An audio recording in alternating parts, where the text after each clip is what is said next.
வணக்கம். சலாம் Malaysia Madani RTM Tamil செய்திகள் உங்களுக்காக உங்களுடன் நான் பிசிலா பிரியா ஆரோக்கியசாமி. இன்றைய தலைப்புச் செய்திகள். நாட்டில் மீண்டும் அதிகரிக்கும் COVID-19 தொற்றுகள், நிலைமை கட்டுப்பாட்டில் உள்ளது.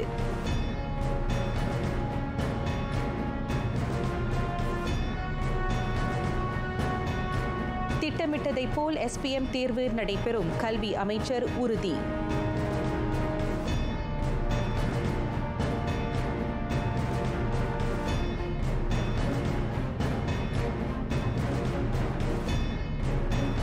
தேசிய இலக்கவியல் அடையாள திட்டம் மீமோஸிற்கு தகவல் துறை உதவும்.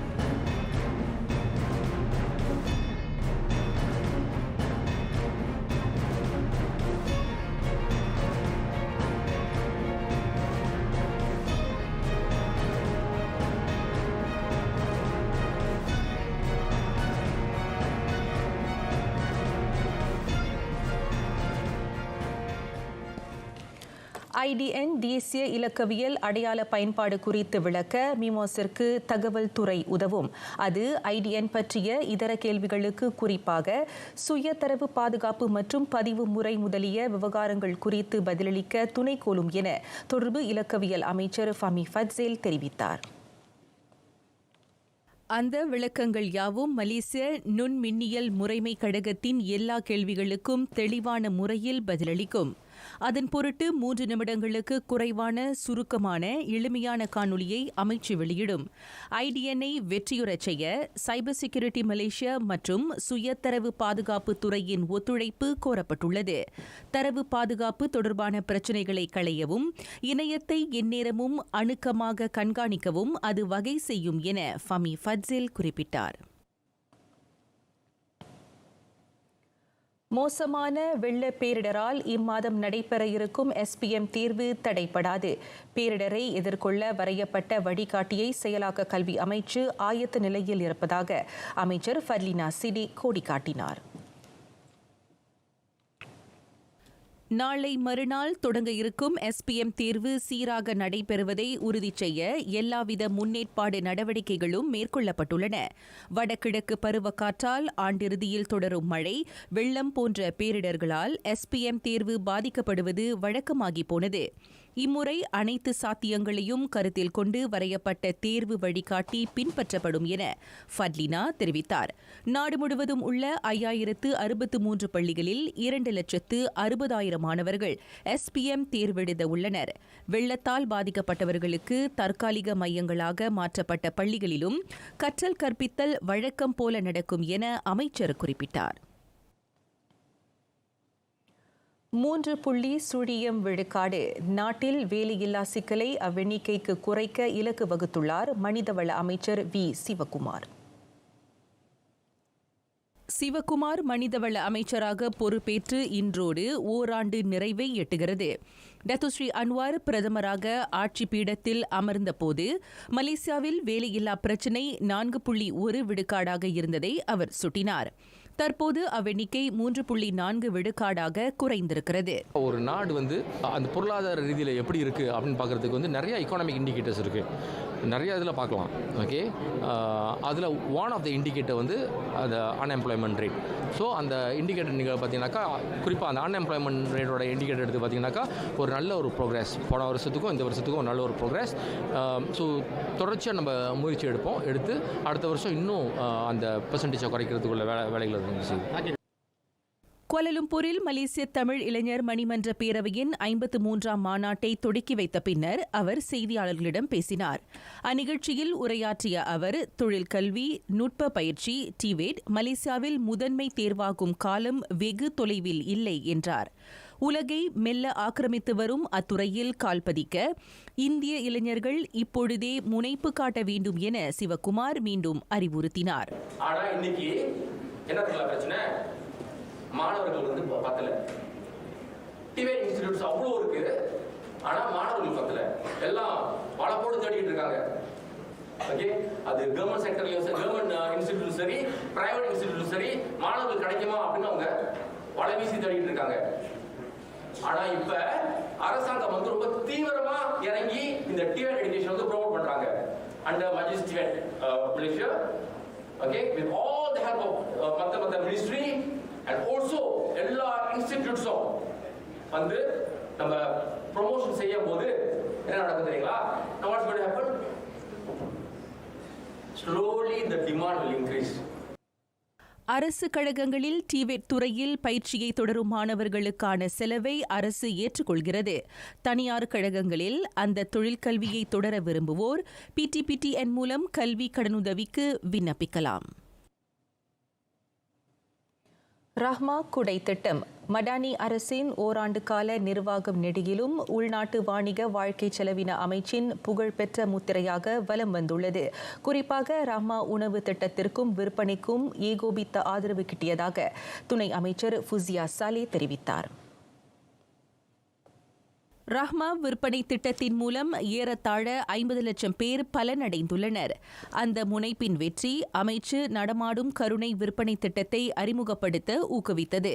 லாரியில் இன்றியமையா பொருட்களை ஏந்தி B40 தரப்பினர் வாழும் மலிவு விலை அடுக்ககங்கள், கிராமங்கள் முதலிய இடங்களில் தேவைப்படுவோருக்கு பொருட்கள் விற்கப்பட்டதாக ஃபுசியா குறிப்பிட்டார். ஜோஹோர் CIQ சுங்க குடிநுழைவு தனிமைப்படுத்தும் வளாகத்தில் இலக்கவியல் QR குறியீட்டு முறை செயலாக்கம்.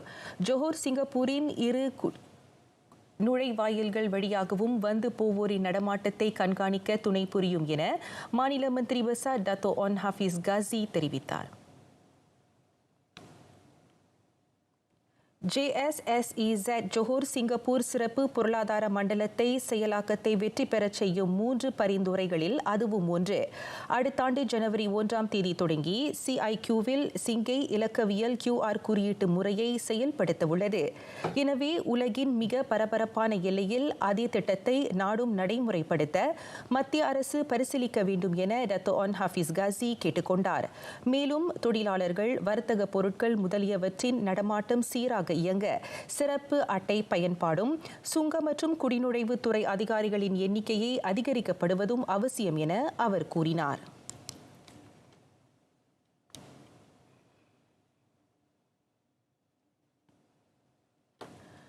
நாட்டில் மீண்டும் அதிகரிக்கும் COVID-19 தொற்றுகள்.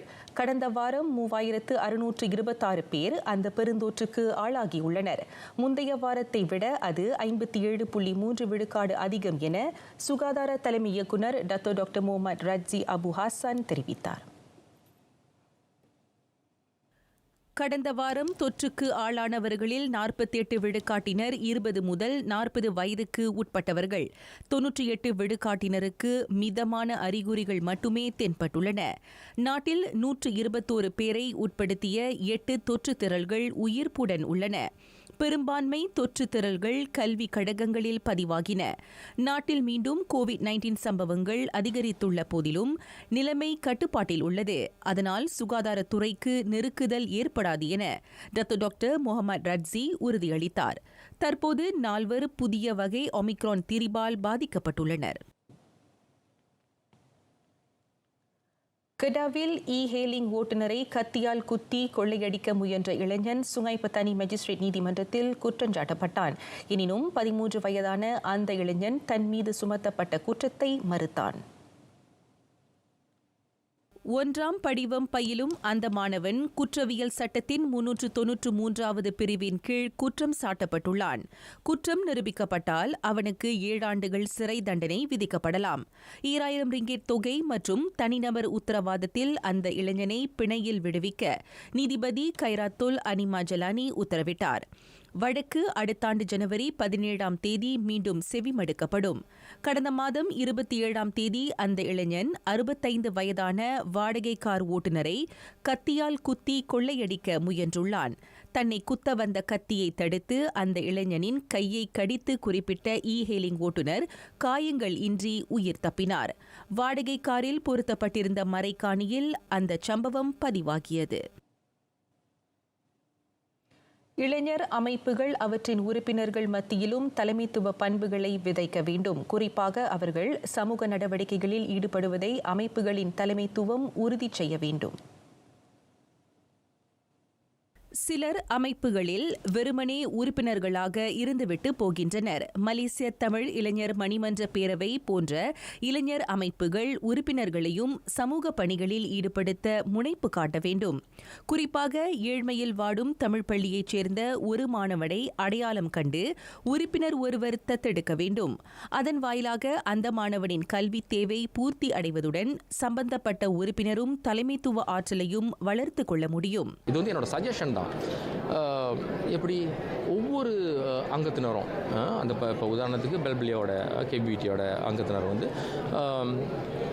அவங்களுடைய சொந்த முயற்சியில் அவங்க அருகாமையில் இருக்கின்ற ஒரு தமிழ் பள்ளியில் ஒருத்தர் வந்து ஒரு மாணவரை தத்தெடுத்து கொள்வது மாதிரி அவங்களுக்கு எந்த விதத்தில் அவங்களால உதவி செய்ய முடியும் அப்படின்றதுக்கு அவங்க முன் வந்தாங்கன்னு சொன்னாக்கா இது ஒன்று அந்த மாணவர்களும் பயனடைவாங்க. அதே வேளையில் வந்து அவங்களுக்கும் வந்து அது ஒரு லீடராக வர்றதுக்கு ஒரு வாய்ப்பு இருக்கும். ஒரு லீடர்ஷிப் ஸ்கில்ஸை வந்து அவங்க உருவாக்கி கொள்வதற்கு அது ஒரு வாய்ப்பாக இருக்கும்.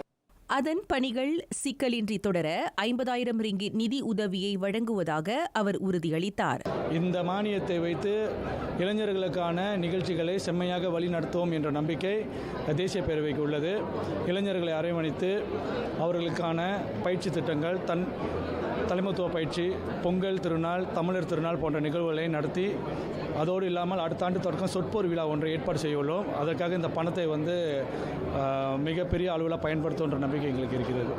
1956 உதயம் கண்ட மலேசிய தமிழ் இளைஞர் மணிமன்ற பேரவை நாட்டில் 67 ஆண்டுகள் பீடு நடை போடுகிறது.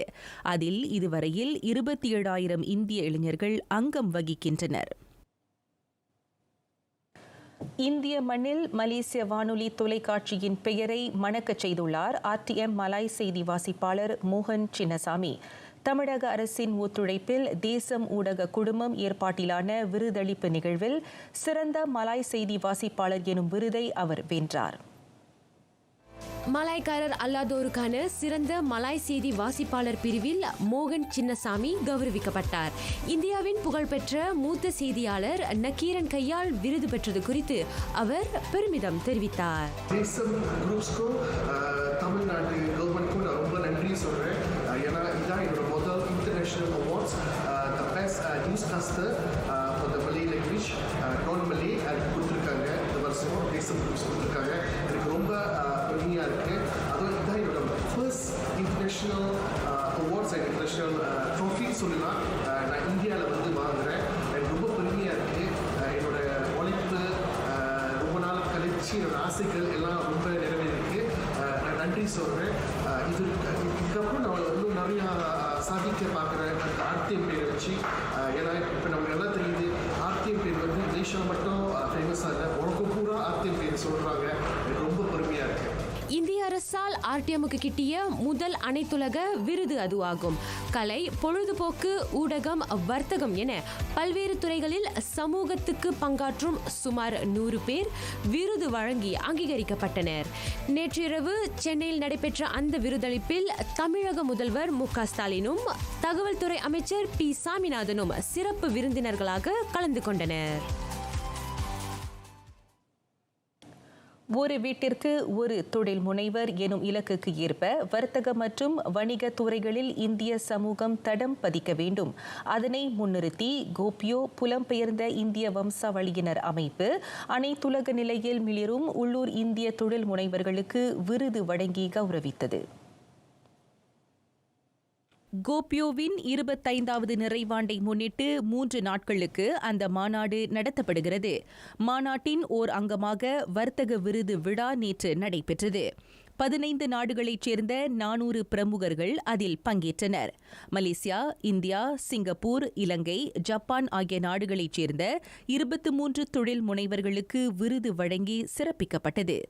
கோபியோவோட நோக்கம் வந்து அதாவது நம்மளுடைய சமுதாயம், இந்த இந்திய சமுதாயம், மலேசியா இந்திய சமுதாயம், புலம்பெயர்ந்த இந்தியர்கள் முன்னுக்கு வரணும்னா, நம்மளுடைய வாழ்வாதாரம் வந்து முன்னேறணும்னாக்கா நம்மளுடைய வாழ்க்கை தரம் முன்னேறணும்னாக்கா பொருளாதார முன்னேற்றம் நமக்கு இருக்கணும்.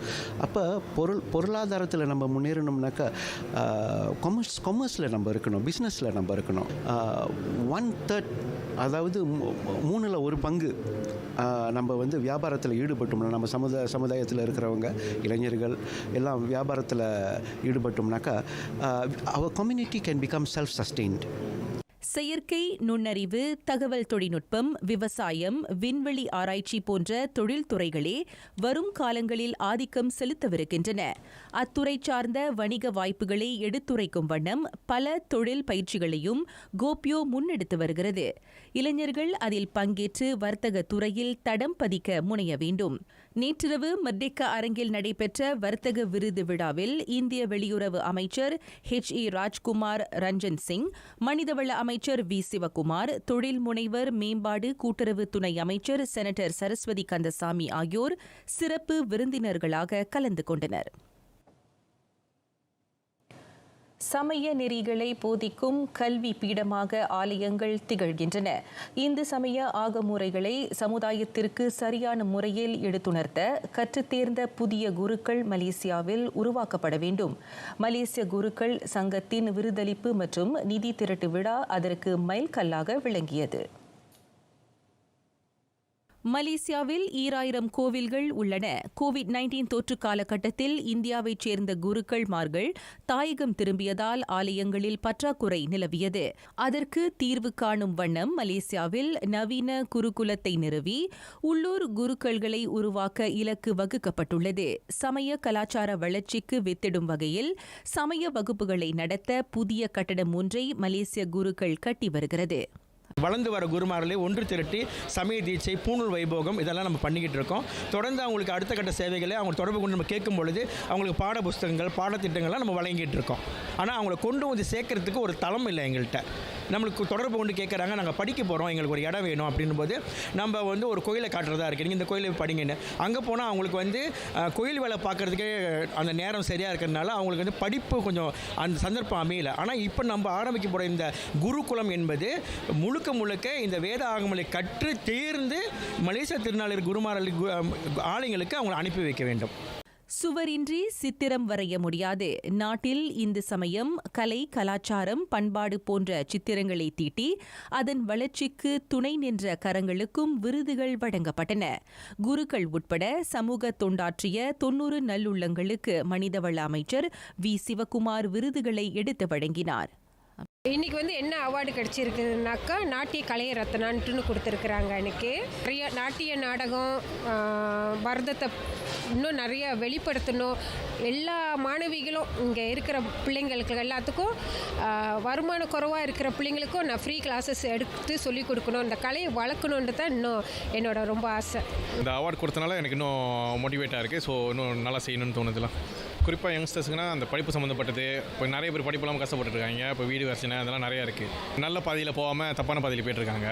அப்போ நல்ல அந்த போட்டி இந்த மாதிரிலாம் வகிழ்ச்சி நல்ல தொழில் வாய்ப்பு நம்ம எதிர்பார்த்தி கொடுத்தா அவங்களால முடிஞ்சதை நம்ம கூட ஃபாலோ பண்ணுவாங்க.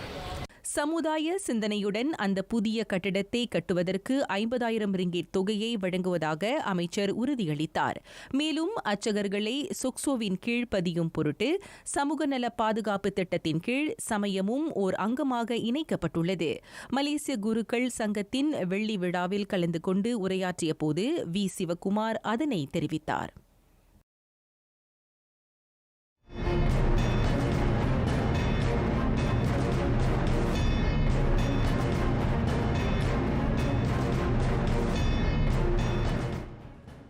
காசா தீபகற்பத்தில் யூத படை நடத்திய தாக்குதலில் சிறார் உட்பட பொதுமக்கள் 200க்கும் அதிகமானோர் கொல்லப்பட்டனர். கன் யூனிஸில் வசிப்பிடங்களின் மீது ஈவு இரக்கமின்றி அடுத்தடுத்து நடத்தப்பட்ட தொடர் தாக்குதல்களில் பலர் காயமடைந்தனர். தாக்குதலை நடத்துவதற்கு முன்பு கன் யூனிஸ் வாழ் மக்களை வலுக்கட்டாயமாக வசிப்பிடங்களில் இருந்து இஸ்ரேல் படை வெளியேற்றியது. அதனால் பலர் வீடுகளை இழந்தனர், நிர்கதியாகியுள்ளனர். ஹமாஸுக்கும் யூத படைக்கும் இடையிலான சண்டை நிறுத்தம் நேற்று முன்தினம் காலை 7 மணிக்கு நிறைவடைந்தது. நிறைவடைந்த சில நிமிடங்களிலேயே காசா தீபகற்பத்தின் மீது வஞ்சம் தீர்க்க தொடங்கியது.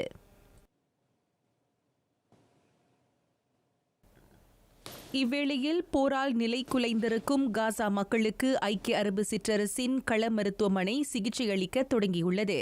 கெலன்-9 3 எனப்படும் ஐக்கிய அரபு சிற்றரசின் மாந்தநேய உதவியின் ஓர் அங்கமாக காசா மக்களின் துயரை துடைக்க அந்த மருத்துவ ஆதரவு நல்கப்படுகிறது. அவசர சிகிச்சை பிரிவு உட்பட எல்லா வசதிகளும் நிரம்பிய சுகாதார மையமாக அந்த கள மருத்துவமனை செயல்படுகிறது. பிலிப்பீன்ஸில் நேற்றிரவு 7.5 மேக்னிடியூட் அளவில் ஏற்பட்ட நிலநடுக்கத்தை அடுத்து சுனாமி எச்சரிக்கை விடுக்கப்பட்டது. கடல் அலை பின்வாங்கியதைத் தொடர்ந்து அந்த எச்சரிக்கை மீட்டுக் கொள்ளப்பட்டது என செயலாக்க தரப்பு தெரிவித்தது. சுனாமி எச்சரிக்கை வெளியிடப்பட்ட உடன் கடற்கரை பகுதிகளில் வசிக்கும் மக்கள் பாதுகாப்பான பகுதிகளுக்கு வெளியேறினர். பிலிப்பீன்ஸை உலுக்கிய நிலநடுக்கத்தின் அதிர்வை ஜப்பானில் உணர முடிந்ததாக கூறப்படுகிறது. மிண்டானாவ் நகரில் ஏற்பட்ட அந்த நிலநடுக்கத்தால் உயிருடற் சேதம் ஏற்படவில்லை. எனினும் சில கட்டடங்களில் விரிசல்கள் ஏற்பட்டுள்ளதாக பொதுமக்கள் சிலர் புகார் அளித்துள்ளனர். நாட்டின் 500 பகுதிகளில் நில அதிர்வு உணரப்பட்டதாக தகவல் அளிக்கப்பட்டுள்ளது. பொது இயல்பு வாழ்க்கையை தொடர்ந்தாலும் விழிப்பு நிலையில் இருக்குமாறு அமலாக்க தரப்பு வலியுறுத்தியுள்ளது. தென் பிலிப்பீன்ஸில் உள்ள பல்கலைக்கழகத்தில் திடீர் வெடிகுண்டு தாக்குதல். சமய நிகழ்ச்சியின் போது நடத்தப்பட்ட அந்த தாக்குதலில் குறைந்தது 4 பலியாகினர். 50க்கும் மேற்பட்டோர் காயமடைந்தனர். மிண்டனாவ் தேசிய பல்கலைக்கழகத்தில் நடந்த அந்த வெடிகுண்டு தாக்குதல் குறித்து அதிகார தரப்பினர் விசாரணை நடத்தி வருகின்றனர். பழிவாங்கும் நோக்கில் இஸ்லாமிய போராளிகள் அத்தாக்குதலை நிகழ்த்தியிருக்கலாம் என நம்பப்படுவதாக மாவட்ட போலீஸ் இயக்குநர் கூறினார். அந்த கோரச் சம்பவத்தால் பல்கலைக்கழகம் வருத்தத்திலும் அதிர்ச்சியிலும் ஆழ்ந்துள்ளது. பின்னர் அறிவிக்கப்படும் நாள் வரை பல்கலைக்கழகத்தின் எல்லா வகுப்புகளும் தற்காலிகமாக நிறுத்தப்பட்டுள்ளன. பாகிஸ்தான் சில்லஸில் ஆயுதம் ஏந்திய கும்பல் பேருந்து மீது நடத்திய தாக்குதலில் 8 பயணிகள் கொல்லப்பட்டனர். குறைந்தது 15 பேர் படுகாயமடைந்தனர். அந்த தாக்குதலுக்கு எந்த கும்பலும் இதுவரை பொறுப்பேற்கவில்லை. தாக்குதலுக்கான நோக்கமும் தெரிய வரவில்லை என அரசு மாநில பேச்சாளர் தெரிவித்தார். சுற்றுலா தளமாக விளங்கும் வடநகரான சில்லஸின் சில பகுதிகளை பாகிஸ்தானிய தலிபான்கள் ஆக்கிரமித்துள்ளனர். அதனால் அங்கு வீண் தாக்குதல்கள் அதிகரிக்கின்றன. மாயமான MH370 விமானத்தில் பயணித்தவர்களின் குடும்ப உறுப்பினர்கள் தொடுத்த இழப்பீட்டு வழக்கு விசாரணை. பெய்ஜிங்கில் உள்ள நீதிமன்றத்தில் அந்த வழக்கு விசாரணை நாளை தொடரவிருக்கிறது. 2014 மார்ச் 8 239 பயணிகளுடன் சென்ற அந்த வானூர்தி வானில் காணாமல் போனது. அவர்களில் 154 பேர் சீன நாட்டவர்களாவர். அவர்களின் குடும்ப உறுப்பினர் 40 பேர் தொடுத்த இழப்பீட்டு வழக்கு கடந்த மாதம் 27ஆம் தேதி தொடங்கி செவிமடுக்கப்படுகிறது. பெய்ஜிங்கில் உள்ள சவுயாங் மாவட்ட மக்கள் நீதிமன்றத்தில் அந்த வழக்கு விசாரணை இம்மாதம் 6ஆம் தேதி முற்றுப்பெறும் என எதிர்பார்க்கப்படுகிறது. மாயமான அந்த விமானத்தில் பயணித்த வாரிசுதாரர்கள் 1 கோடியிலிருந்து 8 கோடி யுவானை உட்படுத்திய இழப்பீட்டுத் தொகையை அவர்கள் கோரியிருக்கின்றனர். சமரச ஒப்பந்தத்தில் கையெழுத்திட்ட ஏனைய 110க்கும் மேற்பட்ட பயணிகளின் வாரிசுதாரர்கள் 25 லட்சம் யுவானுக்கும் 30 லட்சம் யுவானுக்கும் இடைப்பட்ட தொகையை இழப்பீடாக பெற்றனர்.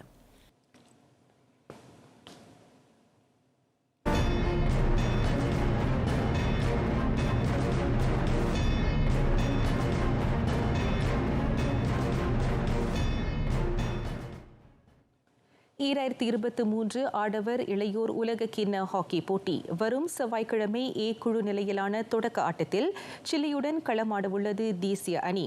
போட்டியை எதிர்கொள்ள ஆடவர் அணியினர் வியூகங்களுடன் தயார் நிலையில் உள்ளதாக தலைமை பயிற்றுநர் முகமது அமீன் ரஹீம் தெரிவித்தார்.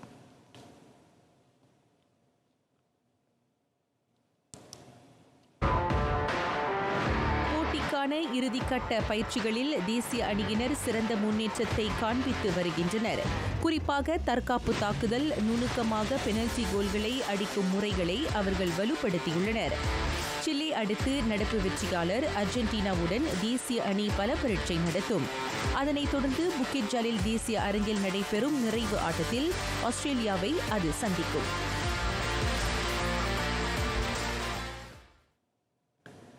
யூரோ 2024 காற்பந்து போட்டியில் இத்தாலிக்கு கடும் சவால் காத்திருக்கிறது.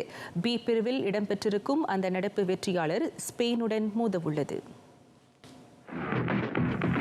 அப்பிரிவில் அவ்விரு அணிகளை தவிர்த்து குரோஷியாவும் அல்பேனியாவும் அங்கம் வகிக்கின்றன. ஸ்பெயின் யூரோ 2012 இறுதி ஆட்டத்தில் இத்தாலியை வீழ்த்தியிருந்தது என்பது குறிப்பிடத்தக்கது.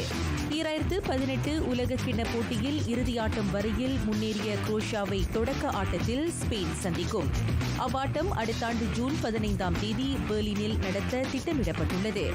அதே போன்றதொரு சவாலை சமாளிக்க வேண்டிய நிலைக்கு பிரான்சும் தள்ளப்பட்டுள்ளது.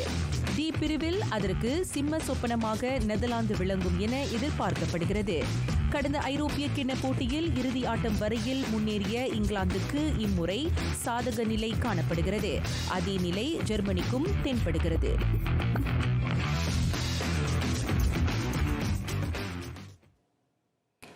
இங்கிலீஷ் பிரீமியர் லீக்கில் முதலிடத்தை வலுப்படுத்திக் கொண்டுள்ளது ஆர்சனல். வூல்வர்ஹாம்ப்டன் வாண்டரர்ஸுக்கு எதிரான ஆட்டத்தில் அது 2-1 என வெற்றி பெற்றது.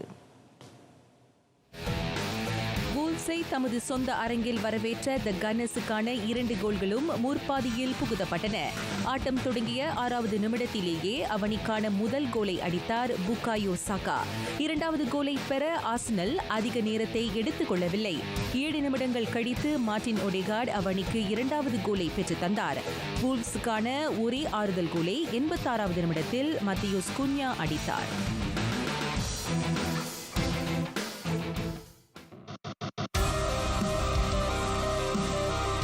தொழில்முனைவோர் மேம்பாடு மற்றும் கூட்டுறவு அமைச்சின் கீழ் இருக்கக்கூடிய தெக்குன் நிறுவனத்தில் இந்தியர்களுக்காக கடனுதவி திட்டம் வழங்கப்படுகிறது. இதை ஸ்பூமி திட்டம் என்று அழைக்கின்றோம்.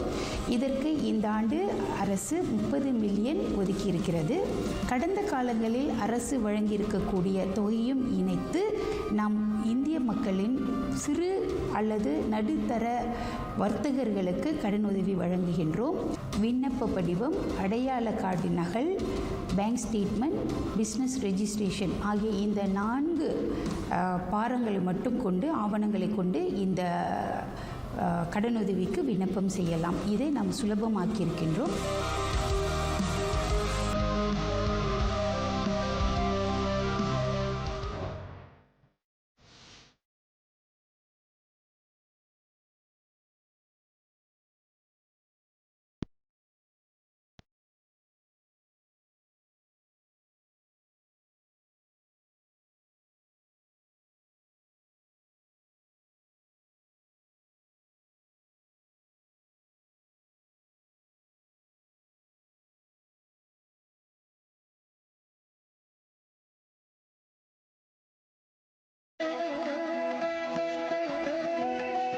ஆத்திசூடி வல்லமை பேசேல். தம்மிடம் உள்ள திறமையை சொல்வதை விட செய்து காட்டு என அறிவு புகட்டுகிறார் அவ்வை பெருமாட்டியார்.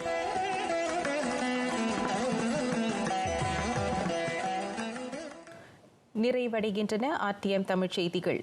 எங்களோடு இணைந்ததற்கு நன்றி.